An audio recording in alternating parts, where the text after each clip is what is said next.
so apart from other things that I do in my life, I also teach here at Nova University. I actually, we have this interaction and we always think about what are the choices did these people make? And I go back to myself and I say, what choices did I have to make? And the roughness of the life that I had to go through, a good life, still many choices I had to make. And it's always this latent idea, am I making the right choice? What choices do I have? And recently, about a couple of years ago, over a dinner with some friends, the conversation went like this. So, you have a person A, a person B, they have the same education, the same description of job, but the person A works and contributes a lot more to the organization than the person B. And, then we started talking and somebody jumped in, okay, so we already know the person B is a smart one. Well, what is the fairness? Is that the right thing to do? And then the progression is that person A and B have a similar progression in life. And so we started discussing and explaining this, bounded rationality, asymmetry of information of the required and the delivered work. There is incomplete contracting and all these little things that we teach in engineering, or in management.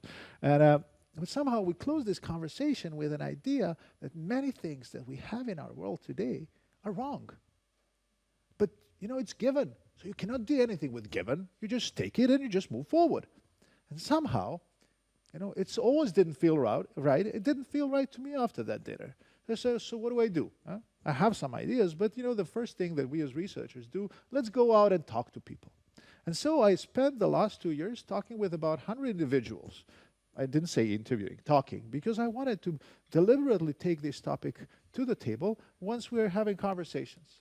And some things emerged.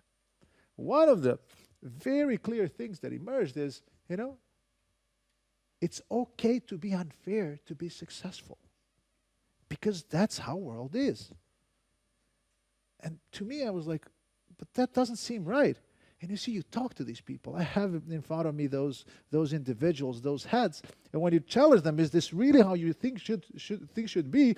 That inner child comes out. Of course not. You see that good person is there, but the words that they said, they're not really like that person. Something is wrong. And it also feels wrong that we are living today in a world with unimaginable potentials. We know so much about life. We built in illogical marvels. And then we accept as normal something that shouldn't be normal. And you talk about uncertainty. Well, good luck today.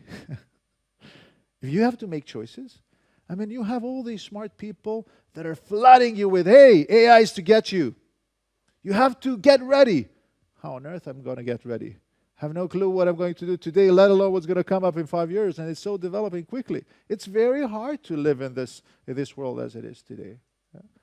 And you see, organizations that we have today, they're burdened, they suffer from short institutional memory, misallocated recognitions, complete ignorance of what people do in there, and you have people who are simply making decisions at the very spot with the information that they have. It doesn't really matter. And when the end, well, it matters, but they did what they could do. And when the end game materializes, there is nothing for us but to think, is this really the best that we can do in our society? The question is, and this is my ask to all of you, do you accept the choices? Or can we build organizations that are fair, that are human? And somehow put that positive, humanistic behavior in the very core of the organizations. By the way, I don't have an answer. But I do know that this is something that we have to do. Because we're uniquely positioned as a human society to do this. We never had so much knowledge. We never gave so much knowledge to an entity that is not humans. We have all these technologies. We have AI, we have platforms, we have internet, we have decentralized databases. We have different governance mechanisms that we're continuously experimenting with. But we're not solving that very problem of many people being disconnected because they know, they learned, things are not good. And they're very likely to be not good for you, so you have to find a way to make your living. Right? And your students, we're here in a university.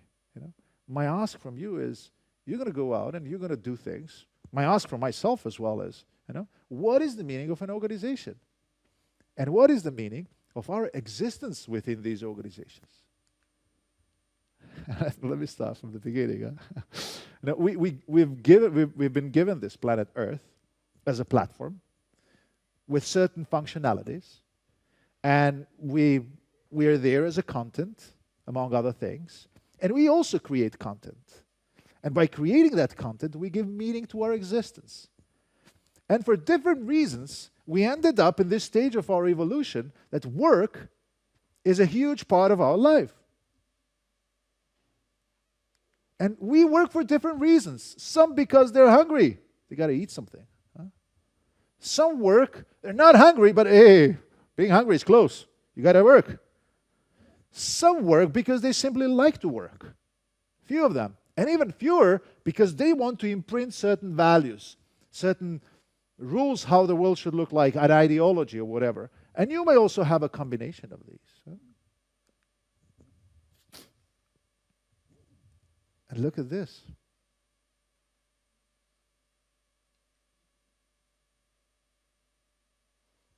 Most of these people say the same thing. We have no clue where this is going. But you got to go somewhere.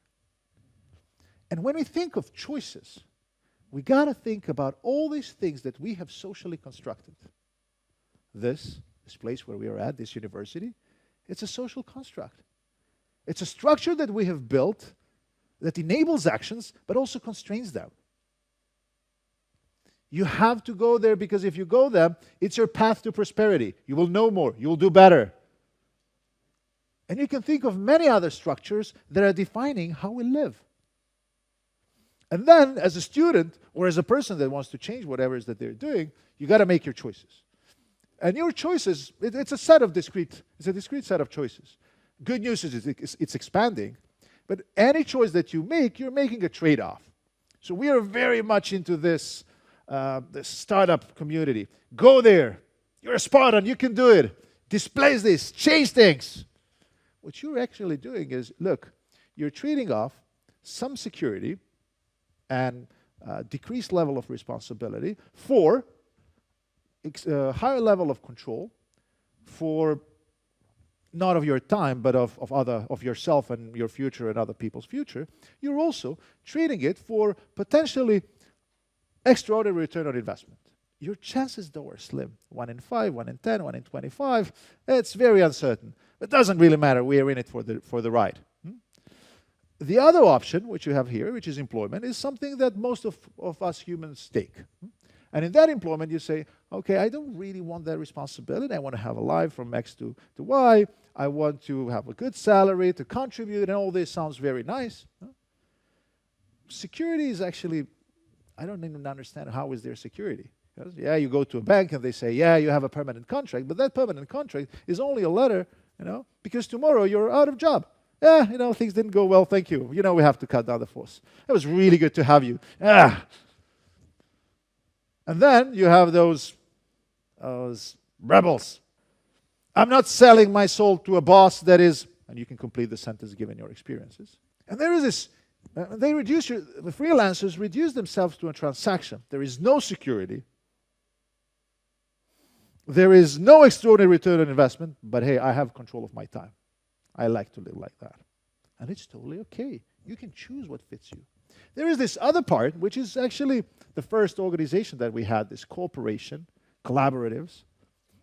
Now, if you're a Web3 community, it's popular to call them decentralized autonomous organizations. This is great. It's a new set of organizations that are experimenting. There are many of them, hundreds of thousands.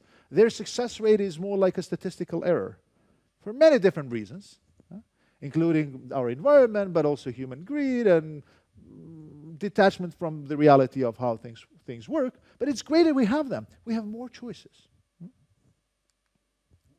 And I'm going to come back to the world that we live in. And I've been recently at the Estoril conferences, and Professor Luis Cabral from New York University has shown this slide. So I went up to look it up on the internet. And look at this. In the time when we were still decent, the shop floor to top floor distance in compensation was about 20 times. Then things, change started being happening faster. We started understanding, look, this is my chance to have something, so give me something. And look at the compensation, to worker compensation today, 400 times more. What do you think happened to risk?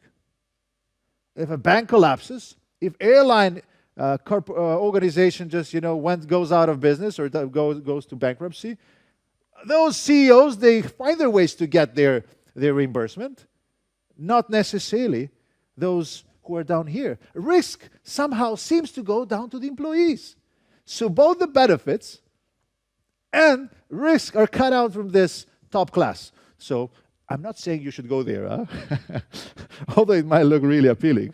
The thing is that another pattern from these conversations, these 100 conversations that I have with these people, is that there are more and more people. And look, I talked with CEOs, founders, employees, junior people who are just starting their business, is that working for others somehow is losing its value. I don't see really where my progress is. And you see many of Gen Zers, right? They're not only working for somebody, they're also doing some gigs because they don't want to get burned by the companies. And I've seen something really, really strong coming up. I'm going to use some of the words of these friends of mine. I say, look, there are these consultants, there are these books, and there is script. And so when some company, they're growing and they feel like something is not going well, they bring these consultants and they come up and they say, yeah, now you have to create the culture.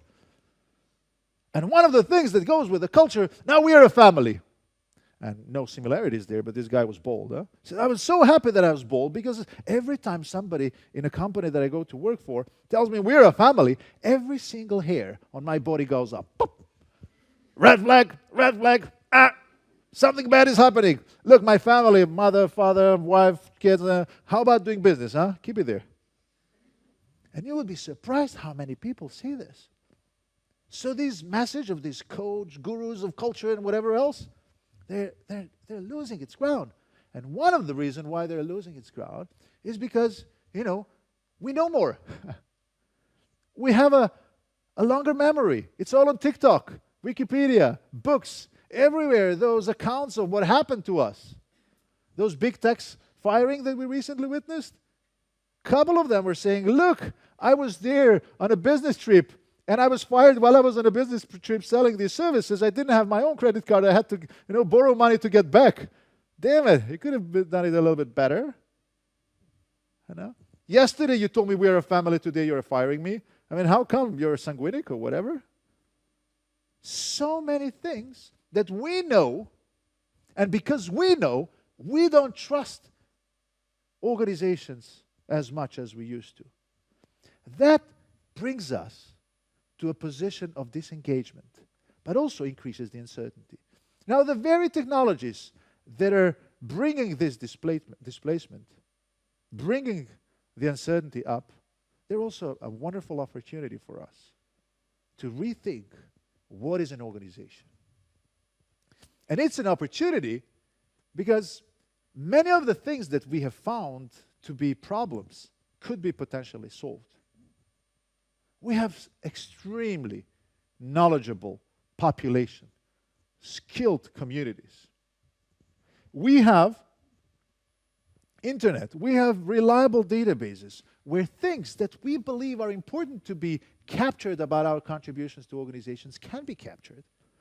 If somebody is really cognitively limited to decide about who should get what, maybe we should just do something and create that AI that is just wonderfully doing everything to help us be fair, whatever that fair means.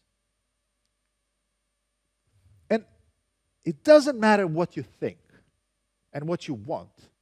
Organizations are already getting to be managed by AI. People are helped, or managers are helped to manage organizations by AI. And that help is going to grow. And if it's going to grow, then the question is, what is it that we're going to do to make our organizations better? Valerie Minderyan was my student, and I asked her, she was excited by all the things that we were talking about, and she helped me, or She actually did a study asking about 100 Germans, what are their choices and what do they prefer? Look, this is a convenience sample, it's not representative and all these things. Yes, that's all true. But it's also interesting to see what happened here. And then we asked people from 19 to 60 years old, look, if you have a choice, self-employment or entrepreneurship, full-time employment or freelancing, what would you choose? Most of them have chosen self-employment. Some of them chose full-time, and you should add 2 and 3. And some freelancing. We gave them an option of a community where they would have a voice, decide about how things should go forward, and they would have a share in the future of that community. Look what happens. You take away people from self-employment and employment and freelancing. Very few go to freelancing. What does it mean? We're humans, we are a social species. We would love to have a say, but we would like to work with the others. We just don't have the right type of communities. And who wants these things? Look, we asked them, even if you would take a lower direct salary for some future rents of the community, most of the youngsters would go there. So when I show this to some people, you know what they say? Yeah, youngsters, they didn't know what the life is. They didn't get burned. When they get to understand what is life, they will think differently.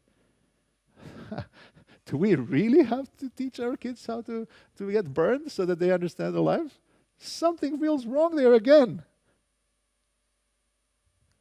And I don't have these answers. This is my ask to you and to myself. I think we need to redefine and codify the social contract because we have heard it so many times. Social contract is broken. Well, let's fix it. Let's put it into code. Let's make it enforceable. And we as individuals and communities, we want to also have a say in the means, and we want to define both the means and the end. And we need organizations that work for many, not just a few.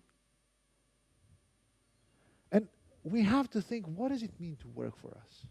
Somebody I recently have read, our life is not to work. I have to finish it. It's about life.